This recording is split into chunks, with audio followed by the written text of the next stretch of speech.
song this morning. How about that?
Nothing and no one comes anywhere close to you. The earth and oceans deep only reflect this truth. And in my darkest night, you shine as bright as day. Your love amazes me. 'Cause I sing because you are good, and you are good, and I shout because you are good to me. And I sing because you are good, and I dance because you are good, and I shout because you are good to me.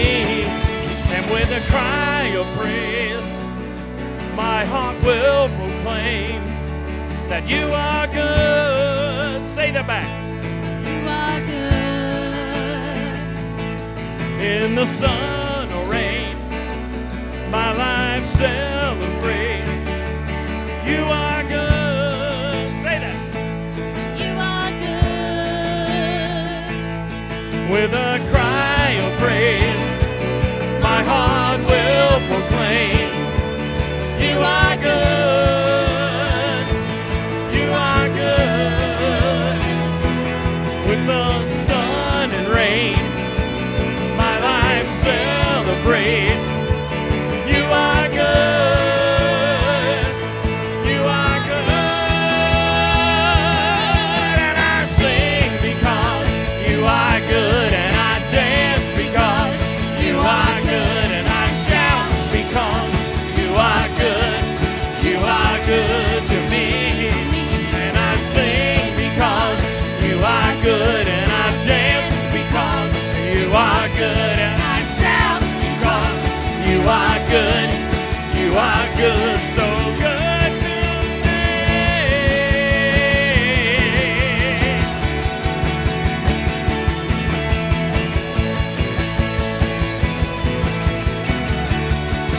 So good to me.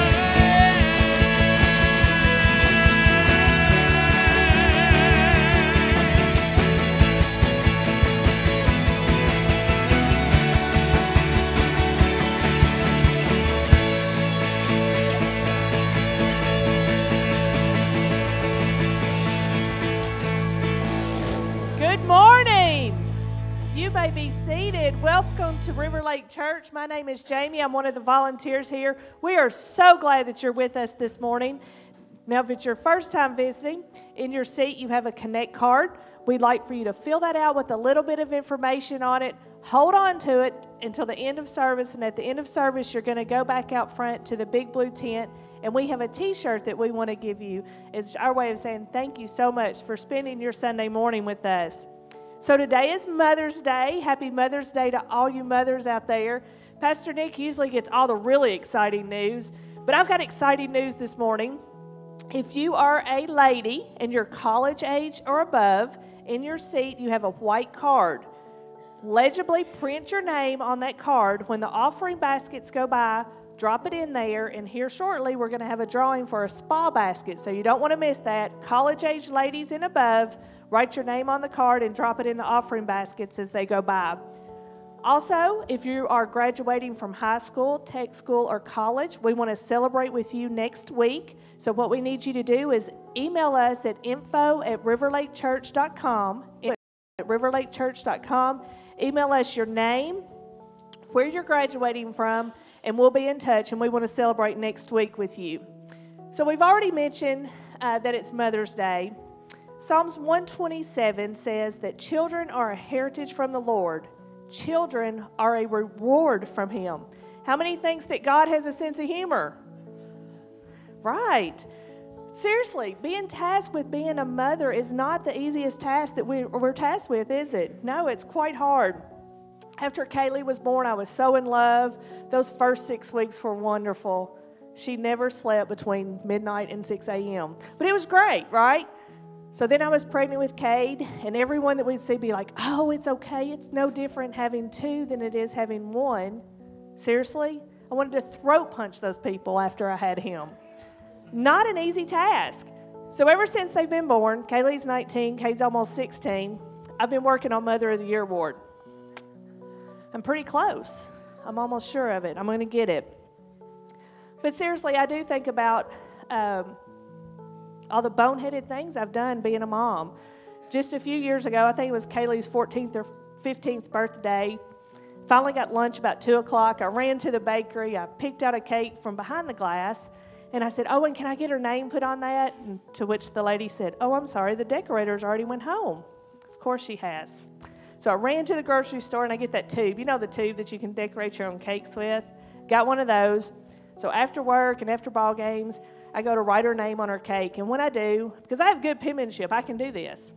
It just starts glubbing together. I'm like, what in the world? But about that time she walks in, so I throw the candles on there and I turn around and I said, happy birthday. And she looks at it and she says, what happened to my name? And then she sees my tube of icing. And she says, Mom, you forgot my birthday. To which I said, I did not. I did. I'd forgotten the birthday. Just a few months ago, I was to pick Kate up from school. So I go turning in on that circle, in front of the high school on 2 wheels. Come to a screeching stop at the front door. Cade's the only child sitting on the front porch. To which he opens the door and he says, hey, Mom. Thanks for stopping by. It's great to see you today. Yes, I forgot Cade. So you see, I'm that mom. I'm the mom that's forgotten things. I've missed things. I've not been there. But what I can do is I can ask God to help fill in the holes where I miss. Help give me guidance and strength to be there when I need to be. And while I was preparing for offering this week and I was thinking of Mother's Day being today, I think about a mother's love for her children and the promise that we make in taking care of them. And I came across a verse in Lamentations. The faithful love of the Lord never ends. His mercies never cease. Great is His faithfulness. His mercies begin afresh each morning. And just like a mother's love, God's love gives and gives and gives to us. And as we take a time out of our service that we give back to Him, I just want to thank Him so much for the mercies and grace that He gives us every day, just like our mothers do similarly. Would you please stand with me? And don't forget, college age and above, write your name on your card, put it in the offering basket. This is your only chance to enter. Would you please pray with me? Dear Lord, thank you so much for another opportunity to be here. Lord, I thank you so much for allowing me to be a mom. I thank you so much for the moms that we have here, and I thank you for my mother. Lord, I ask a special blessing on this offering that we're about to take up and that we use it to spread the news of your Son throughout our community. And it's in His precious and holy name I pray. Amen.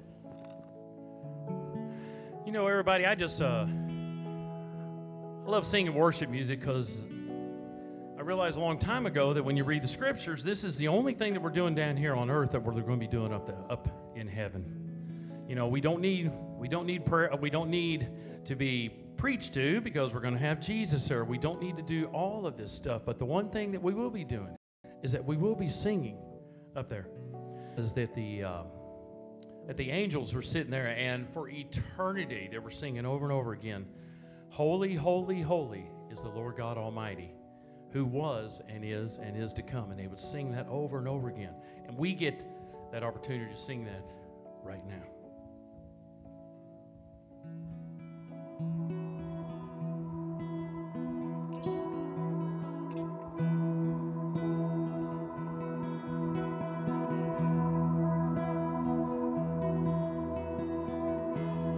Worthy is the Lamb who was slain. Holy, holy is He.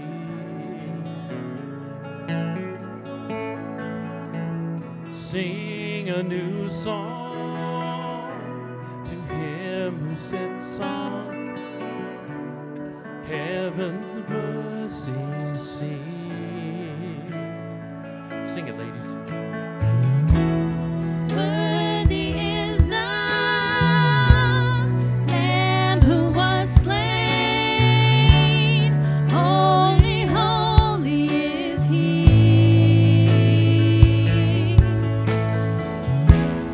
Sing a new song to Him who sits on heaven's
Helps when you turn it on. There we go.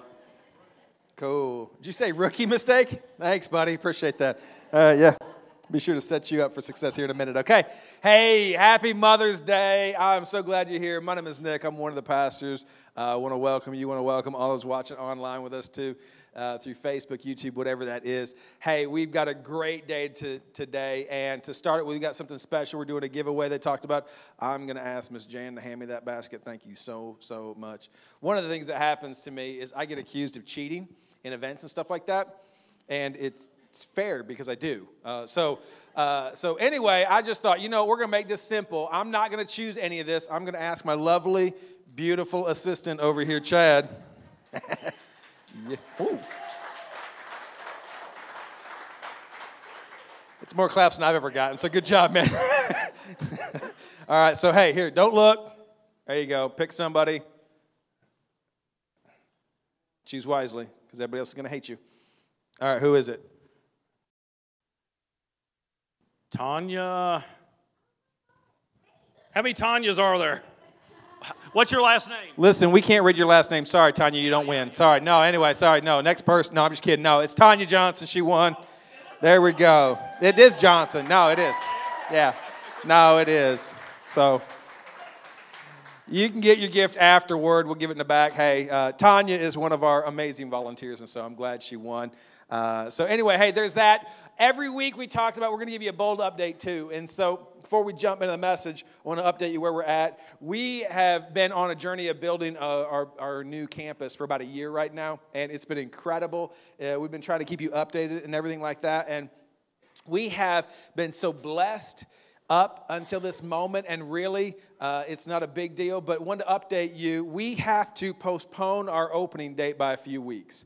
And so one of the things I wanted to announce is we got good news, bad news. I'm going to give you bad news first. The bad news is we got to postpone it a few weeks. And so what that means is we met as a staff and a team, talked about the benefits and negatives of things. We will be meeting here through the month of June. And so we need to kind of get through that, kind of do some stuff, get some stuff, and then July we will start meeting in there. And so we were supposed to be June 17th. I think was supposed to be our original open date. It's going to be probably July 1st or July 8th. We'll update you more as we know. And so that's the bad news. But as we talked about it, man, I love the reason we made that decision because we had a couple different options to do. We could have met there privately, done some different night things that we had talked about doing. But that's the bad news. We got to kind of keep meeting. But the good news is the reason why, which is, as we talked about as a staff, we have such momentum now as a church. We didn't want to do anything with it.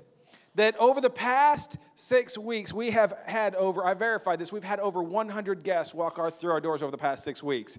And so it has been an incredible season that we are walking through right now as a church. And so we made the decision we're going to keep meeting here in June because we don't want to interrupt what we feel like God's doing in this church. And it's been incredible, and we're excited. If you're one of those guests who've shown up the past 6 weeks, we are so glad you're here. We believe God's doing something incredible in this moment right here, and we are in a season of harvesting and reaping some results that we've sown into years and years and years ago. And so anyway, we'll update you more on that, but want to let you know we're excited, we're pumped about what God's doing and cannot wait. So with that said, hey, I'm going to pray.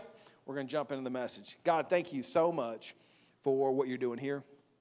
Thank you that this is great soil, that what we sow into this ground, into this church, into this city, God, that seems to be producing a harvest of great lives being changed and futures being altered and just people regaining hope.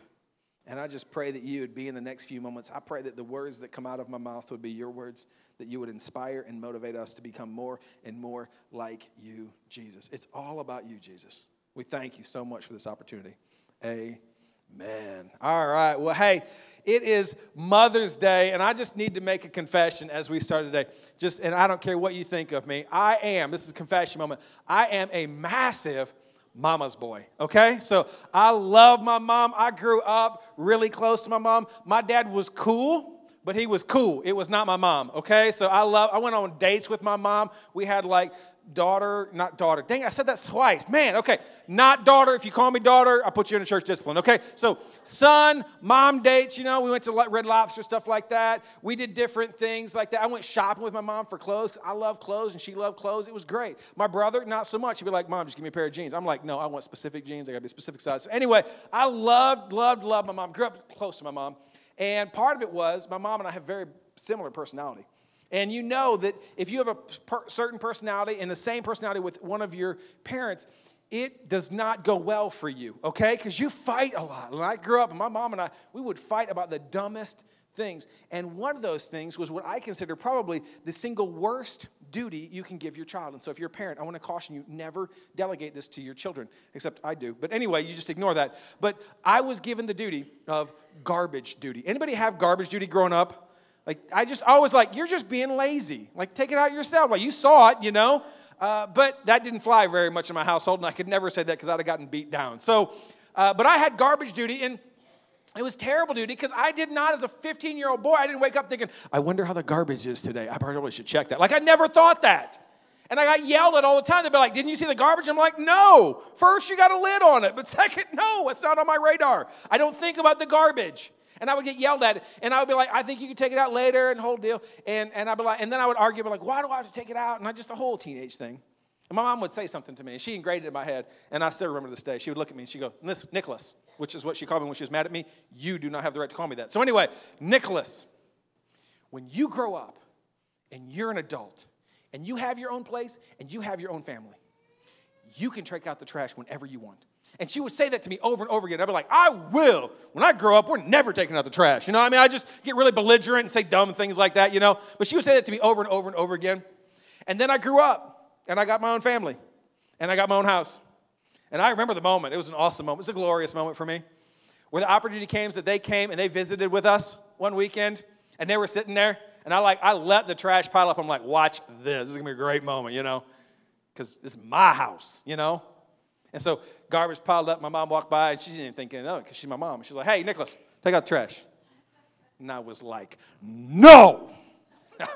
I've been waiting all of my life for this one moment. No. I didn't quite state it that belligerently, but inwardly, I was defiant, And I was like, no. And I said this literally. I looked around, Mom, you told me when I grow up and I become a man, and I get my own family, and I get my own house, I can take the trash out whenever I want. This is my house. I'm going to take it out when I want. My mom, wonderful mom, looks at me very sweetly and goes, Nicholas, you're absolutely right. This is your house. You can take out the trash whenever you want. She walks up to me and very lovingly puts her hand on my face. That's like mothers do. They just kind of do that. And then she smacks me and says, now go take out the trash. And I'm like, dang it, Mom. So I took out the trash, and I lost that battle. You know why? Because at the end of the day, your mom is always your mom, isn't she?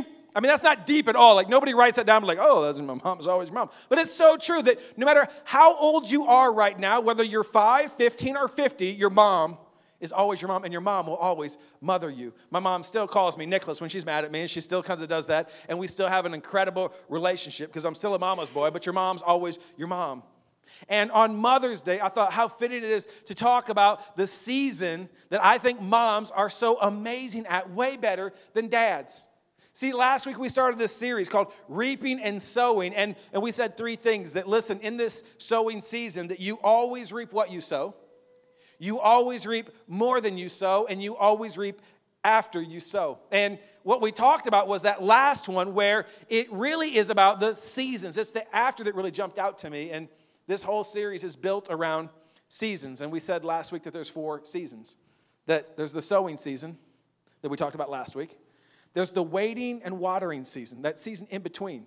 That season that you kind of got to pause a little bit. And then there's the harvesting season, and then there's the resting season.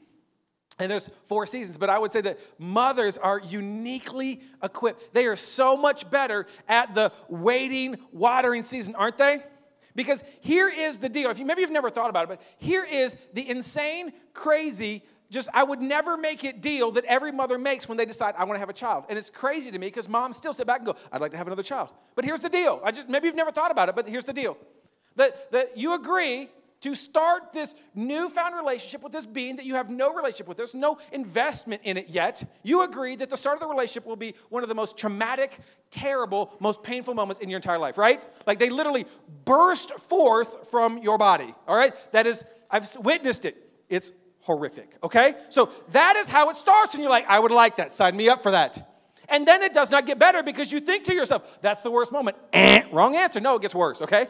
Because after that long night, you're like, oh, that was so exhausting. It's like, buckle up. You're never going to sleep again, okay? That's what happens later. You're like, no, I'm not going to sleep for the next 2 weeks. No, 2 months. No, 2 years. It just never ends. And it never, you agree, I'm not going to sleep now? You agree that the start of the relationship, they are going to poop and pee all over the place, like on places and things you never thought possible. You're like, how did it? I don't even want to know how it got there, okay? I'm just going to clean it up. You agree that this new relationship that you intentionally invested in, that you thought this is going to be a great idea, they will be incredibly narcissistic and demanding of you every day, every moment of your life. They will not think of you. They will not ask how this affects you. They will only think of themselves, and it will all be 100% about them. And it will be like that for about 18 years, right? And just, here's the kicker. Here's the irony of the whole thing. And just when you're like, oh, they're starting to become little adults that I can connect with. Oh, I'm starting to like. And moms every day are like, that's what I want. Yeah, right there, right. That's exactly what I want. And I'm like, you're crazy, okay? So, because dads are terrible at waiting seasons, right? Can we just be really honest? And maybe you're like, I'm not. Okay, whatever, you're weird. But for most guys, like, I'm terrible. I'm like, I remember when my child was like 1 or maybe a little bit younger, and it just laid there like this. You know what I'm talking about? And I had some people walk up to me and be like, isn't this so much fun? And I'm like, no. Like, it just lays there. I'm like, no, it still doesn't move. Like, when can I play with it, you know? And then I threw it up once, and my wife's like, you can't play with it. No more. Anyway, so it was like, because I struggle with waiting, but moms are incredible at this season of waiting. They walk through life and they get this concept of like, you know what? I'm going to sow some seeds. I'm going to invest in this child, in this relationship. And one day, someday, it will reap a result for me that is incredible. And it's an incredibly important season. This sowing that we start and this season we're talking about today of waiting and watering. But if we get this season wrong, and this is what I want to talk about because it's in such an incredible season. If you're like me, your temptation is to reap a harvest in a season of waiting. And I said it last week that if you're a parent here today, I see it all the time, that if you want the friends before you're their parents, if you want to reap a relationship, a friend relationship from a child relationship, you will reap way too early and you will mess it up. I see it all the time. Parents are like, I want to be my kid's friends. Wrong answer. You can be friends later, but later's longer. Your children are never meant to be your friends when they're your kids. Eventually, if you do it right, they will be one day, but they need a parent, not a friend. It happens all the time. We don't understand seasons, so we want to reap a relationship that we have not yet waited for it to mature yet. And it messes up. So today, I want to talk about this season because I think moms get this way better than dads. But I think it transcends the relationship of moms and dads into every area of our life as we talk about this season of reaping and sowing. Story. If you've got a Bible, Luke chapter 13, we're going to pick it up. It's Luke chapter 13. If not, we'll put it up on the screen. But Jesus is talking, and he gets done kind of yelling at some people, and he says, listen, I'm going to try to illustrate to you in a story. And he says this. He says, then he, that's Jesus, told this parable. Now, if you're new in church and you don't quite, a parable is just like a story. It's like a fancy story. It's like this thing that's got this moral thing. It wasn't true normally. It's this made up thing to illustrate a point. And so he kind of makes up the story. And he says, listen, a man had a fig tree growing in his vineyard, and he went out to look for fruit on it, but it did not find any. And so the setting, let me just kind of paint the picture. And one of the things that we say is, listen, your story is their story. That as you read Scripture, you should find yourself. And there's some people in the story I want to help you resonate with. And one of the characters in the story is the owner. The owner is this person who has this vineyard, this kind of whole deal. It's got this kingdom, this little small kingdom, and it's got trees in it. It's got vines in it. In fact, if you study the history, they would blend in the same vineyard, trees and vines, because the source of the tree, the type of tree that you would have, whether it be apple or orange or fig or whatever, that flavor, that taste would actually blend into the wine, and so you put them together because that one thing affected everything else around it. And so he plants this tree, this fig tree, because he wants it to blend with everything else. He's got this kingdom he's kind of setting up. This world is kind of setting up right here. And he comes, and it's so powerful. I love the imagery of this. He says, listen, the tree's there. It's a full-grown tree. It looks right. It looks like it should have fruit. It has no fruit. I think the church is filled with those type of situations. Where I think in America, every single Sunday, what happens is the church is full of fig trees of people who look the part, they look mature, they look old, they look like they got their stuff together, they appear one way, but in reality, their fruit is producing nothing. They appear one way, but they produce something very, very different. And in a lot of ways, we call those people hypocrites. And I'm not talking about struggling with something. I'm talking about there's zero fruit. There's nothing. It really doesn't matter. They just want to appear one way. He says, listen, I got a tree. It's fully grown. Leaves should produce something. It's producing nothing. My first question today is this. What is it in your world that should be producing something that really isn't producing anything?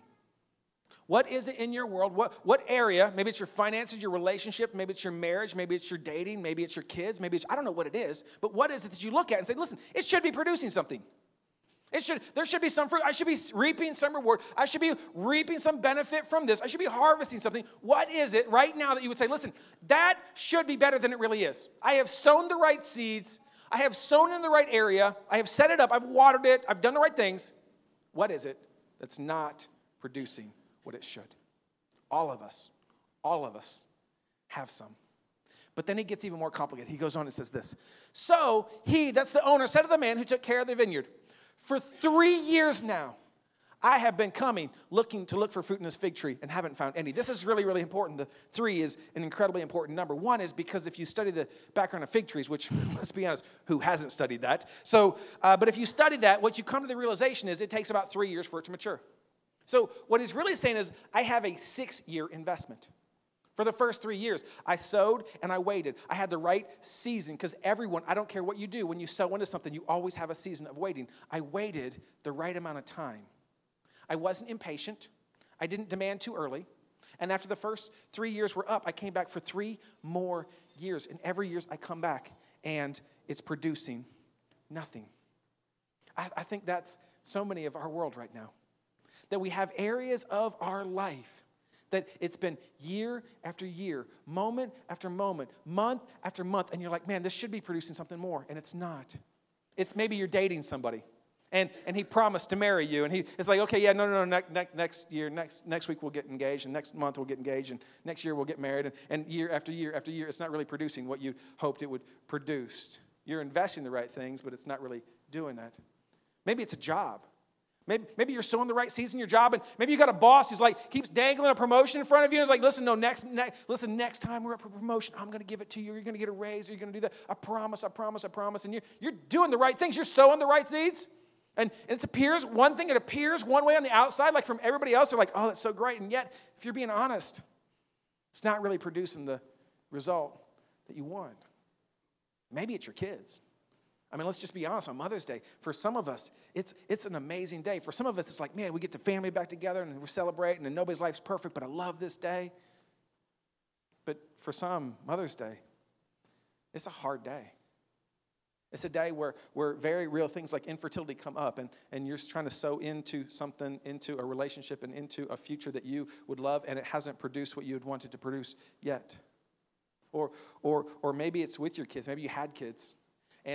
And you had kids, and you sowed into them, and you sowed into them, and you sowed into them, and you did the right thing. You waited and waited and waited, and yet now they're grown up. It's been more than 3 years, and you're like, listen, I gave you the right waiting period, but now you're 25 or 35 or 45 or you're 50, and it's not producing what you had hoped it would produce, and there's frustration there. What I know is every single one of us, you have some areas of your life, whether it be your finances, your job, your relationships, I don't know what it is. Maybe it's a friend. That you keep being a friend to them, and you keep loving them, and you keep text messaging them. But you know what? At the end of the day, when you're being honest, it's all one way, isn't it? Like you keep reaching out, and you keep going after, but it's just one-sided. And it's not producing what it should produce. Everybody, I don't care who you are, this Mother's Day, all of us, we have those moments. We have those things that we're sowing into, and it's not producing what we'd hope. See, last week we talked about you reap what you sow, and that's part of the equation. It's a true statement, but it's actually not a complete statement. Today we're going to see there's a different variable when it comes to that. There's something more when it comes to that, and it's only revealed in the waiting season. But in those 3 years, in the season that leads up to that, two things grow. Two things grow in this waiting season. Again, it's important to understand that. Number one is this: the seed grows. Like it grows up. That fig tree, it grew up. We get that. Your kids grow up. You get better at your job, hopefully. Your relationship, even if it's dysfunctional, it gets stronger, or you go more deeper with it, whatever that is. It grows. But the second thing is what I want to pause and talk about for a second, because while that grows, something else grows too. Weariness grows, doesn't it? Like, it's easy to sow into things. It's easy to start. It's somewhat easy to harvest. Like, you get close to the finishing line, you're like, oh yeah, I got this. You know, you're a week out and the whole deal. I got to marry a couple yesterday, and it was incredible because they had waited and did so many things right, and they were right at that finish line. And I was like, was it hard? And they're like, no, because they're close. She close. But let me tell you right now, it's hard. It's hard in the waiting season. It's hard in the middle of it when you can't see the finish line and you're also far from the starting point. It's hard in the waiting season, and it's so easy to grow weary. Last week we talked about that passage, you reap what you sow, and at the very end of it, maybe you don't remember it, you can look it back up, but it ends with Paul's admonishment. It says, listen, do not grow weary of doing good. You know why I would say that? Because we grow weary. Because it's hard. It's tiring, isn't it? It's one of the reasons that we struggle so much with as a church. Because listen, if you're a volunteer here, the news that we're going to be here in June, I'm just going to call it out, not the best news, is it? Like, if you get here, don't shake your heads at me. Don't agree with that. No, that's like some of you are like, mm-hmm. Like, no, but yes, no, it's so bad. And it's such if you get here at 6, you're weary, right? It's so easy to get weary of doing good. It's so easy to get tired. I get that. If you're in a marriage, and you're there and you're struggling and you're trying to sow, it's so easy to get tired. It's hard to do the right thing over and over again and still not see the fruit that you want. It's hard to continue to love somebody who's only one way. It's hard to continue to invest in a job where you feel like you're underappreciated. It's hard to keep giving to an organization or whatever where you're seeing no fruit and no stuff come out of it. I get it. I just want to encourage you. If what you're doing is good, don't grow weary in the waiting season. This season coming. And it's going to be incredible if you see it through. It's going to be awesome. I believe that our church, in so many ways, we are, from a number standpoint, we're in a harvesting season where we're seeing more and more people come every single week. It's incredible, but I'll tell you right now, it's only possible because we got volunteers who get up every week and they're tired and they're going, I'm not going to grow weary and I'm not going to give up of doing good. If you're a guest here today, I'm telling you, it's because we have 164 volunteers who make this happen. And they get up and they go, I'm not going to grow weary, but it's so easy. It's so easy to do that. 3 years he does that. 3 years he comes back. 3 years the owner is now ticked off. He goes on. I love this. Cut it down. Why should it use up the soil? It's so important. There's this next step for you. Here is the first step. There's 3 actually today. Number 1 is you got to cut some stuff off. You've got to cut. It sounds so harsh. It sounds so bad. Sit back and cut it out. But I would say this, I love this because the image of this story, the owner is, I believe, God in us. The owner is the person who sees what we don't see, who sees the future, who sees the kingdom, who sees the world, who sees what we get to manage. And he says, listen, there's something taking up soil in your world that could be used for something else. You have some potential, but what's happening is you've got one thing that seems to be sucking up all the resources and distracting you from what you should be doing. And isn't that so true? That in this room right now, I can just pick apart the stories. And I know some and I don't know others. But your world's pretty good except for one area. And if you're not careful, that will consume and suck up all the mind share, all the resources, all the emotions, all the heart, all the passion that you have in your life. I see it all the time. I see parents who their world is great. They got a good job. They got a good marriage. They got good finances. but their kids aren't what they thought, and it consumes them. And they're broken, and there's guilt, and there's shame. And maybe they're from a divorced home or a broken home or whatever that is. And so they treat the kids differently. And so the kid turns out differently than the rest of the kids or other kids. And so not only do they have the guilt and shame of the brokenness, but they have the guilt and shame that the kids not behaving the way that they should be behaving, but they don't want to do anything because the kids had such a hard life. And so there's this guilt and this circular kind of thing. And it's consuming over and over and over again. It's in our world. Or I see people, they got a job. And their spouse loves them and their kids love them and they got enough money to make ends meet. And I mean, they may not be like rolling and it's not producing the results. It's not producing the fruit that they're investing in it. And it's been a while. It's been 6 months. It's been a few. They got so much invested into it. And so to cut it off sounds so terrible. But you know what? It's sucking up all the joy. Clear. He's not growing up still if he's 50. You need to cut him off. Because it's not producing what you want it to produce. You've got some friends that you've been friends with for years. Like, oh, Nick, you don't understand. I grew up with that person. I know they're not perfect. And I know they're probably not the best for me and the whole deal. But we've been friends for 25 years. I just know, and I don't know. It's probably not beneficial, not producing the fruit I want. But it's like, cut it down. You need to go through your Facebook today and start auditing your Facebook feed. Start auditing your phone book. Start blocking some people that are unhealthy for you because they're taking up valuable soil in your world. And God wants to use that for some amazing other things, but you're so consumed with what you don't have. You're so consumed with what's broken. You're so consumed with what's not producing what should be producing that you can't see everything else that God has for you and everything else God could do in you. And the only way that you're going to get there, the only way that you're going to start to see that is when you cut it down. I love that. This is why it's incredibly important to have a relationship with God. Because at the end of the day, and I've said this the whole series, that you can be a non-Christian and kind of get this whole series. Like everything that we say today applies. You don't have to believe in God to do it. But I will tell you this, that in the story, I believe God is the owner and God is the one that sees what you don't see. Because you're going to see the servant here in a second.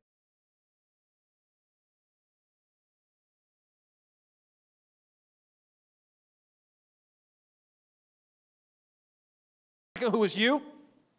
And without the owner's perspective, you'll never make the right decisions because you'll never hear the truth that you need to hear. I would say that you also need some other people outside of it. See, the servant is so close, but the owner is objective. And the owner walks in. I don't know how many times he comes. It sounds like he just comes once a year. Sounds like all he cares about the results. Sounds like he's just kind of a little bit harsh reality. But he comes in and goes, hey, that's not producing. Cut it down. Some of you today, you need to cut some stuff down and cut some people out of your world. Now, I got to have a qualifier because somebody's going to take what I'm going to say and really misquote me. This includes everybody but your spouse, okay? So just don't walk out of here like, honey, I'm sorry, cutting you down. Sorry, I just, been a good, wrong answer. No, you don't get to do that, okay? So if you're married, done. Sorry, you don't get to cut that one out. That one's, everybody else, you're on the table, all right? So just, so we're clear on that. Don't want to be misquoted. Spouse is not on the table. All right, goes on. Sir, this is the servant. The man replied, leave it alone. See, the owner's focused on results. The servants are worried about the relationship, right? Because if you've ever grown anything, isn't there a temptation? If you got a dog, if you got a pet, maybe you got a tree, I don't know. Maybe name the tree. Maybe its name's Carl. I don't know why Carl. I just like the name Carl. But, he's got a tree. It's like the owner walks in, cut it down. You're like, don't cut down Carl. There's a relationship there. He says, leave it alone. I'm going to predict some of it. I'm talking right now, and some of you, you're mentally arguing with me, and you're telling me to leave it alone. Or your spouse nudged you. Or your mom or dad or your daughter nudged you, and you didn't say it out loud, but you're the servant. You're saying, no, leave it alone. Listen, nobody's perfect. I can't move past it. I can't cut them out. I can't move on from that. I can't let that job go. I can't move. Leave it alone. But I love what the servant says because the servant has a perspective that I think we all need in our life. He says, leave it alone for one more year, and I'll dig around it and fertilize it. If it bears fruit next year, fine. If not, then cut it down. See, for some of you, as I'm walking through this, you've got this relationship. You've got this thing that is just, maybe it's abusive even. Maybe it's just messed up. I don't know what it is, but you keep making excuses for them. You keep making excuses for why they don't show up or why they didn't help out or why, you got all these excuses or whatever. It's not producing the fruit that you want. I want to encourage you, and you're like, Nick, I can't cut them out. Cool. Here's what I want to challenge you to do. Here's what I'm asking you to do. Put a time frame on it. Give it a time. I love what he does. He doesn't sit back and go, let's just give time. That's ambiguous. Give it some time could be 10 years. No, it says, here's the deal. 1 more year. 1 more year, and if it doesn't do it, then we're going to cut it. Some of you, you need to put a time frame on it. You've got a boyfriend or girlfriend, you need to put a time frame on it. You need to put a time frame on it before he puts a ring on it, okay? You got to figure that thing out, okay? You've got to put a time frame on the relationship, the job. I either get a raise or I'm leaving. I either do this. You got to put a time frame on your struggle. Because if you don't put a time frame on it, you will spend the rest of your life struggling in an area and using up soil that God's got and he wants to bless you with. He wants to do something in you.